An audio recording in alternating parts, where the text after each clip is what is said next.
ఉత్తరప్రదేశ్లోని రాంపూర్ జిల్లాలో బెలాసర్ అనే గ్రామంలో అంబేద్కర్ విగ్రహం పెట్టే విషయంలో, పార్కు దగ్గర అంబేద్కర్ విగ్రహం పెట్టే విషయంలో ఘర్షణ చోటు చేసుకుంది. ఆ ఘర్షణ సద్దు చేసే క్రమంలో సుమేష్ అనే విద్యార్థి 10వ తరగతి పరీక్షలు రాసి అతను ఇంటికి వెళ్తున్న సమయంలో పోలీసు కాల్పుల్లో మరణించడం జరిగింది. ఆ మరణించిన అబ్బాయిని ప్రభుత్వం తరఫున పోస్ట్ మార్టం కానీ ఎలాంటివి చేయకుండా హరీబురీగా బరీలు చేయటం అనేది పోలీసుల యొక్క నిరంకుశత్వాన్ని కప్పిపుచ్చుకోవటానికి ఆ ఎస్సీ దళిత విద్యార్థిని చంపేయటం జరిగింది. ఆ క్రమంలో ఉత్తరప్రదేశ్లో గతంలో హత్రాస్లో జరిగిన సంఘటనలాగా సాక్ష్యాలని, దళితులపై జరిగిన సంఘటనల్ని, సాక్ష్యాలను రూపుమాపే క్రమంగా అదేవిధంగా మళ్ళీ దీన్ని పాటిస్తూ ఉంది. యోగి ఆదిత్యానంద్ రాజ్యాధికారం తీసుకున్న తర్వాత ఆ ప్రదేశ్ ముఖ్యమంత్రిగా బాధ్యతలు చేపట్టిన దగ్గర నుంచి దళిత, గిరిజన, ముస్లిం, మైనార్టీస్ వాళ్ళందరి మీద కూడా ఇలాంటి దాడులు పునరావృతం జరుగుతూనే ఉన్నాయి. అవి మీడియాకు రాకుండా కాపాడుకునే క్రమంలో వాళ్ళు చేసే హంగామా ఇట్లా ఉండలేదు. అలాగే ఒక దళితుల్ని, పిల్లోడిని చంపి సాక్ష్యాలు లేకుండా చేయటం అనే క్రమం అనేది హేయనీయమని, ఉత్తరప్రదేశ్లో మత మౌఢ్యాల్ని తయారు చేసి, మత మూర్ఖుల్ని తయారు చేసి, అంబేద్కర్ విగ్రహాన్ని కానీ, అంబేద్కర్ గురించి మాట్లాడినా కానీ వాళ్ళని చావగొట్టే ప్రయత్నం చేస్తుందని ఉత్తరప్రదేశ్లో. అందుకనే ఆదిత్యానంద్ ఇమీడియట్లీగా రాజీనామా చేయాలని, అతనికి పదవికి అర్హుడు కాదని చెప్పని మతాన్ని మేదేసుకొని తతిమ మతాలన్నింటినీ అణచివేతం ధోరణిగా యోగి ఆదిత్యానంద్ కొనసాగుతున్నాడని, ఈ తక్షణమే రాజీనామా చేయాలని చెప్పని కాంగ్రెస్ పార్టీ తరఫున డిమాండ్ చేస్తూ ప్రతి ఆల్ ఇండియా ఎస్సీసీఎల్ అధ్యక్షుడైన రోహిత్ గారు, అలానే రాష్ట్ర ఎస్సీసీఎల్ చైర్మన్ అయిన సాకేత్ శంకర్ గారి ఆదేశాల మేరకు నేను ఉద్దండి మల్లికార్జున రాష్ట్ర ఎస్సీసీఎల్ వర్కింగ్ ప్రెసిడెంట్గా మన ప్రకాశం జిల్లా కాంగ్రెస్ కమిటీ వాళ్ళ ఆధ్వర్యంలో కలెక్టర్ గారికి మెమోరాండం ఇవ్వడం జరుగుతుంది.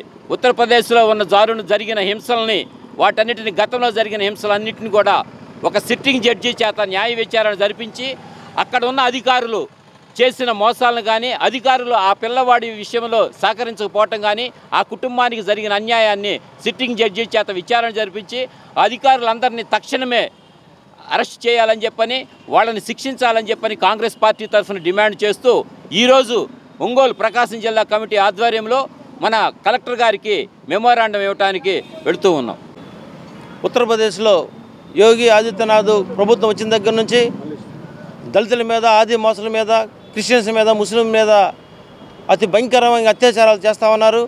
హత్యలు చేస్తున్నారు, మానభంగాలు చేస్తున్నారు. అయినా కేసులు లేవు.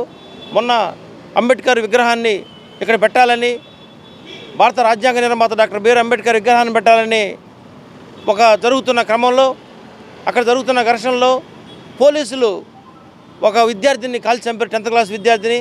ఆ అబ్బాయికి ఏమీ తెలియదు. స్కూల్కి వెళ్ళి వస్తున్న క్రమంలో పోలీసులు చంపారు. అయ్యా ఆదిత్యనాథ్ గారు, మీరు బీజేపీ గుజరాత్ ఫార్ములాని ఉత్తరప్రదేశ్లో అమలు చేస్తున్నారు. గుజరాత్లో ఫార్ములా వల్ల హత్యలు చేయండి, మానభంగాలు చేయండి, ముస్లింలు, హిందువుల్ని, ఆదివాసులను చంపేయండి, అప్పుడు కానీ మళ్ళీ 3 సార్లు ముఖ్యమంత్రి అవుతామని యూపీ ఆదిత్యనాథ్ తీసుకున్న పాలసీ గుజరాత్ పాలసీ. దీన్ని మేము తీవ్రంగా కాంగ్రెస్ పార్టీ వ్యతిరేకిస్తున్నాం. అయ్యా మీరు మాట వినకపోతే ఏసీబీ, మళ్ళీ మీ పార్టీలోకి రాకపోతే జేసీబీ అనే నిదానంతో ఏసీబీ, జేసీబీ అని పెట్టి ఇల్లు కోల్చడం, దళితులు వాళ్ళని హత్య చేయటం, వాళ్ళ ఆస్తులను ధ్వంసం చేయటం. అలా కాకుండా మళ్ళీ వాళ్ళు ఎవరైతే మీకు ఉన్నారో వాళ్ళ మీద ఏసీబీ దాడులు చెప్పి ఈ 2 పాలసీలని ఉత్తరప్రదేశ్లో అమలు అవుతున్నాయి. దీన్ని ఖచ్చితంగా భారతదేశంలో కాంగ్రెస్ పార్టీ తీవ్రంగా ఖండిస్తుంది. ఆంధ్రప్రదేశ్ కాంగ్రెస్ పార్టీ తీవ్రంగా ఖండిస్తుంది. ప్రకాశం జిల్లా కాంగ్రెస్ పార్టీ తీవ్రంగా ఖండిస్తుంది. మొన్న ఈ మధ్య రౌడీలు అనేది వాళ్ళని, వీళ్ళని, దళితుల్ని, లీడర్లను కూడా చంపేస్తున్నారు. దాదాపు ఆదిత్యనాథ్ వచ్చిన తర్వాత 1000 మంది మీద హత్య జరిగింది. 1000 మందిని పోలీసులు కాల్చి చంపారు. దీన్ని మేము తీవ్రంగా ఖండిస్తా ఉన్నాం. దీన్ని వాళ్ళ మీద ఎవరైతే హత్య చేసి ఇమ్మీడియట్గా శవాన్ని తీసుకెళ్ళి పోస్ట్ మార్టం చేయకుండా, ఇది భారత రాజ్యాంగానికి విరుద్ధం, భారతదేశానికి విరుద్ధం. ఇది పోస్ట్ మార్టం చేయకుండా పూడ్చడం అనేది ఎవరైతే చేశారో అధికారులు కఠినంగా శిక్షించాలి, వాళ్ళని సస్పెండ్ చేయాలని మేము తీవ్రంగా దీన్ని పరిణామం తీసుకొని, దీన్ని కనుక ఇలా చేయకపోతే మేము దీని ఉద్యమాన్ని తీవ్రం చేస్తామని తెలియపరుస్తూ దీన్ని ఖండిస్తూ ఉన్నాం. డాక్టర్ బాబాసాహెబ్ అంబేద్కర్ విగ్రహం పెట్టే సందర్భంలో ఒక దళిత యువతుడు చచ్చిపోయాడు. ఈ సందర్భంగా కాంగ్రెస్ పార్టీ డిమాండ్ చేస్తుంది, మీరు డబుల్ ఇంజిన్ సర్కార్ అనేది ఉత్తరప్రదేశ్ అభివృద్ధి కోసం, డబుల్ ఇంజిన్ సర్కార్ అనేది ఉత్తరప్రదేశ్ యొక్క లా అండ్ ఆర్డర్ మెయింటైన్కి ఉపయోగించాలి తప్పితే ఇలాంటి సంఘటనలకు వాడకూడదు. కాబట్టి కాంగ్రెస్ పార్టీ డిమాండ్ చేస్తుంది ఆ దళిత కుటుంబానికి న్యాయం చేయాలి, ఆ దళిత కుటుంబంలో ఎవరికైనా ప్రభుత్వ ఉద్యోగం కల్పించాలని కాంగ్రెస్ పార్టీ డిమాండ్ చేస్తుంది. దాన్ని మేము అందరూ సపోర్ట్ చేస్తాం. Thank you.